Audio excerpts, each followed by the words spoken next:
Hello and welcome to Made Easy current affairs weekly, जहां हम cover करते हैं पूरे वीक के नेशनल और इंटरनेशनल इंपॉर्टेंस के सभी current affairs. So let's quickly get started. The first thing that we're going to cover today is PM Kisan. So Prime Minister प्रधानमंत्री किसान योजना अप्रूव कर दी गई है कंटिन्यूएशन में और 5 सालों के लिए. ठीक है, तो ये जो ड्यूरेशन रहेगा ऐड जो किया है एड ऑन वो है 5 इयर्स के लिए और अभी 2026-27 फाइनेंशियल ईयर से लेकर के 2030-31 तक के लिए ये स्कीम बढ़ाई गई है. पहले ओरिजिनली ये 2019 में लॉन्च करी गई थी और ये क्योंकि इसके बहुत अच्छे रिजल्ट्स रहे इसीलिए 5 सालों के लिए और ये बढ़ा दी गई है. ठीक है, इसका टोटल आउटले था 3.15 लाख करोड़ का. ठीक है, और अब इस स्कीम के बारे में थोड़ी चीज़ें समझ लेते हैं. इसका पूरा नाम है प्रधानमंत्री किसान सम्मान निधि और मिनिस्ट्री है इसकी एग्रीकल्चर एंड फार्मर्स वेलफेयर. ये सेंटर सेक्टर स्कीम है जिसका मतलब है ये पूरी तरीके से 100% सेंटर गवर्नमेंट इसकी फंडिंग करती है. फाइनेंशियल सपोर्ट की बात करें तो फार्मर्स को 6,000 पर ईयर का सपोर्ट मिलेगा जो कि 3 इंस्टॉलमेंट्स में होता है. 2,000 ईच की ये इंस्टॉलमेंट्स होती हैं और ये जो पूरा ट्रांजैक्शन है वो डीबीटी के थ्रू होगा, डायरेक्टली बेनिफिशियरी के अकाउंट में ट्रांसफ़र हो जाएगा ये पैसा.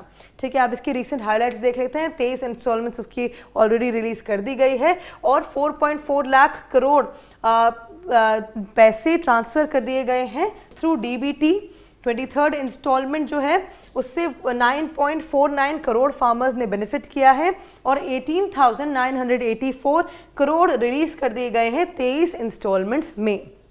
ठीक है, so this was all about प्रधानमंत्री किसान योजना. तो चलिए नेक्स्ट टॉपिक को एक बार देख लेते हैं. सेकेंड टॉपिक इज अग्नि 4. जी हाँ, तो अग्नि 4 सक्सेसफुली टेस्ट कर ली गई है चांदीपुर. कहाँ? चांदीपुर उड़ीसा में. इसके की फैक्ट्स के बारे में जान लेते हैं. ये जो अग्नि 4 है ये मीडियम रेंज बैलिस्टिक मिसाइल है. साथ ही ये DRDO के द्वारा डेवलप करी गई है. इसके जो ऑपरेटर हैं वो है स्ट्रैटेजिक फोर्सेस कमांड और इसकी जो रेंज है ये सबसे ज़्यादा इंपॉर्टेंट इसका पॉइंटर है पूरी अग्नि 4 मिसाइल का वो ये है कि ये 4,000 किलोमीटर्स तक कवर कर सकती है.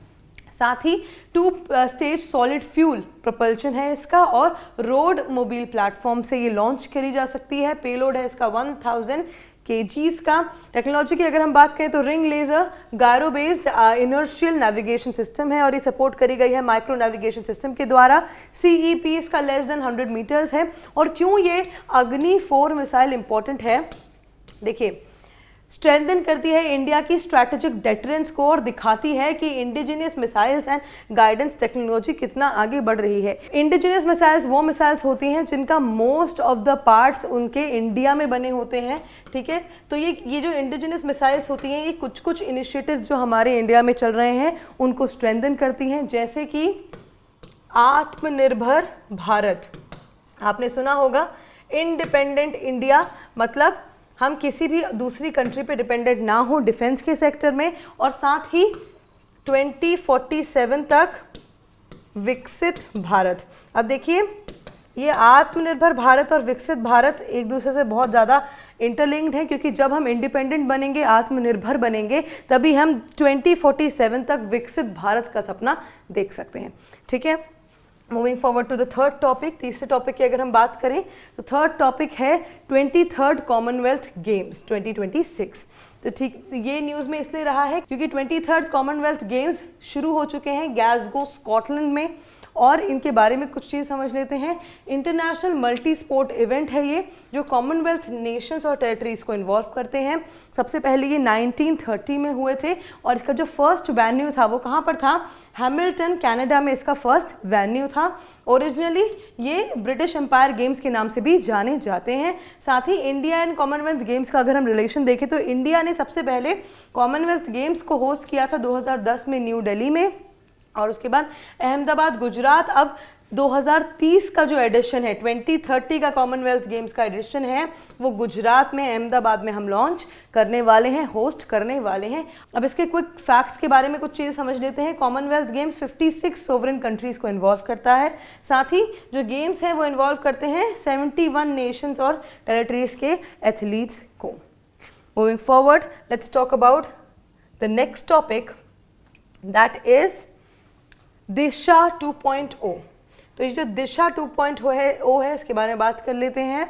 ये न्यूज़ में क्यों है? क्योंकि गवर्नमेंट ने रिसेंटली दिशा 2.0 को लॉन्च किया है वाइडर लीगल सर्विसेज के एक्सेस के लिए। बहुत सारी हमारे भारत देश में ऐसी जगहें हैं जहाँ पे लीगल सर्विसेज उतनी ज़्यादा प्रिविलेंट नहीं है, इतनी इजीली आपको लीगल सर्विसेज, अगर आपको किसी ऊपर लॉ सूट करना है, कुछ ऐसी चीज़ें करनी है जिसमें लीगल सर्विसेज इन्वॉल्व हैं, तो आपके लिए बड़ी दिक्कत होती है अगर आप ऐसे आउटस्कर्ट्स में या इस तरीके के रूरल रीजन्स में अगर आप रहते हैं। तो इसीलिए गवर्नमेंट ने दिशा 2.0 को लॉन्च किया है ताकि एक्सेसिबिलिटी बढ़ाई जा सके लीगल सर्विसेज की।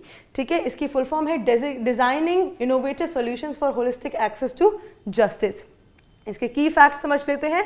ये भी एक सेंटर सेक्टर स्कीम है, ये है डिपार्टमेंट ऑफ जस्टिस के अंदर और ministry of law and justice के अंदर ये आती है। इसका टोटल आउटले है 255 करोड़ और इसका जो पीरियड है वो है अगेन 2026 से लेकर के 31 तक, which is the duration of 5 years। साथ ही इसके जो मेजर कंपोनेंट है वो है टेली लॉ, जो कि कनेक्ट करता है सिटीजन्स को लॉयर्स और लीगल एडवाइस के साथ। आप ऑनलाइन तरीके से इंटरनेट के माध्यम से आप लॉयर्स के साथ और लीगल सर्विसेज की आप डिमांड कर सकते हैं, आप बात कर सकते हैं लॉयर्स से। देन सेकंड इज न्याय बंधु, इसका मेजर कंपोनेंट है वो क्या है? प्रोवाइड करता है प्रो बोनो लीगल असिस्टेंस और साथ ही legal literacy and awareness, promotes awareness of legal rights and services. देखिए, बहुत सारे नागरिकों को हमारे देश के यही नहीं पता है कि उनके पास कौन कौन सी लीगल राइट्स हैं और कौन कौन सी लीगल सर्विसेज वो अवेल कर सकते हैं। तो ये अवेयरनेस के पर्सपेक्टिव से, लीगल लिटरेसी के पर्सपेक्टिव से भी बहुत ज़्यादा इम्पॉर्टेंट है दिशा 2.0। ये प्लेटफॉर्म का नाम याद रखिएगा। साथ ही मेन एम इसका ये है कि टेक्नोलॉजी को यूज़ करा जाए लीगल अवेयरनेस के लिए और जस्टिस को ज़्यादा एक्सेसिबल बनाया जाए, स्पेशली डिसएडवांटेज्ड सेक्शंस के लिए। आगे बढ़ते हैं, let's talk about the next topic, that is INS Machilipatnam. तो INS मछलीपट्टनम इंडियन नेवी ने रिसेंटली लॉन्च कर दिया है और ये 7th है 8th anti submarine warfare shallow water crafts का। ठीक है, being build by Cochin shipyard limited. Cochin shipyard limited के द्वारा ये बनाया गया है और ये किस चीज़ के लिए डेजिग्नेटेड है वो भी समझ लेते हैं। एंटी सबमरीन वॉरफेयर मतलब अगर कभी ओशन वाटर्स में लड़ाई होती है तो जो एंटी सबमरीन वॉरफेयर होगा उसके लिए डिज़ाइन किया गया है। एंड अंडर वाटर सर्विलियंस के लिए, पानी के अंदर अगर कोई खतरा है या कोई अगर सर्विलियंस करनी है तो उसके लिए, माइन वॉरफेयर के लिए, लो इंटेंसिटी मैरीटाइम ऑपरेशंस के लिए। ठीक है, अब इसके की फीचर्स एक बार समझ लेते हैं। 80% इंडिजीनियस कंटेंट, जैसे कि मैंने आपको लास्ट टॉपिक में भी बताया था कि इंडिजीनियस, अग्नि 4 के टॉपिक में मैंने आपको बताया था कि इंडिजीनियस डेवलपमेंट कितना इंपॉर्टेंट है। इंडिजीनियसली मिसाइल्स बनना इतना इसलिए इंपॉर्टेंट है क्योंकि ये हमारी 2 इनिशिएटिव्स को सपोर्ट करता है। पहला है आत्मनिर्भर भारत इनिशिएटिव, जो कि हमें ले जाएगा 2047 में विकसित भारत की तरफ। इसीलिए ये भी 80% इंडिजीनियस कंटेंट से बना है, जो कि इंडिया में ही, मतलब 80% पार्ट्स इसके इंडिया में बने हैं। साथ ही जैसे कि मैंने आपको बताया, आत्मनिर्भर भारत को डिफेंस मैन्युफैक्चरिंग में सपोर्ट करता है। इसकी अगर स्ट्रैटेजिक इंपॉर्टेंस की अगर हम बात करें तो ये स्ट्रेंथन करता है कोस्टल सिक्योरिटी को, इम्प्रूव करता है मैरीटाइम डोमेन अवेयरनेस को और इन्हांस करता है इंडिया के सर्विलियंस को और डिफेंस कैपेबिलिटी को इंडियन ओशन रीजन में। ठीक है, moving forward to the next topic, we have Sarnath. Sarnath बना है 45th UNESCO world heritage site India का। ठीक है, तो ये क्यों न्यूज़ में है? सारनाथ उत्तर प्रदेश से, जो कि इंस्क्राइब किया गया है यूनेस्को वर्ल्ड हेरिटेज लिस्ट के अंदर।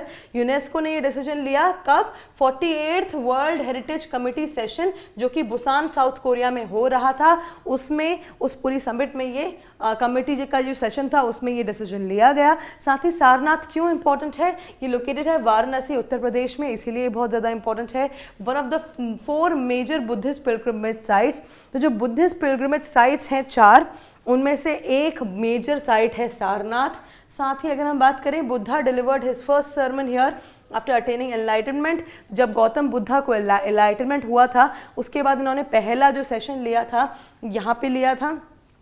This event is known as Dhamma Chakra Pravartana, that means turning of the wheel of Dhamma.